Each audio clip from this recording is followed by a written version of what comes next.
Десислава Василева, създател, вдъхновител на работилница за репортери, управляващ директор на Еспресо Медиа и собственик на комуникационната агенция ID Advertising. Заповядай, Деси.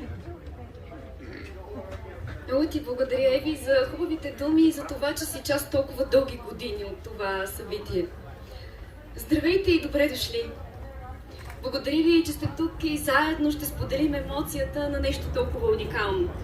Днес на бял свят ще покажем нашата рожба, която е дело на 6 годишен труд, на много емоции, на много вълнения, на много премеждия, на много умора, но на много заряд и много гордост.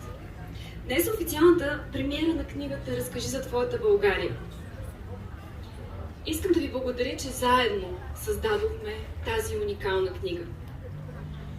Носеща в себе си чиста любов, носеща необятна красота, носеща, по-скоро използваща по прекрасен начин нашия български език.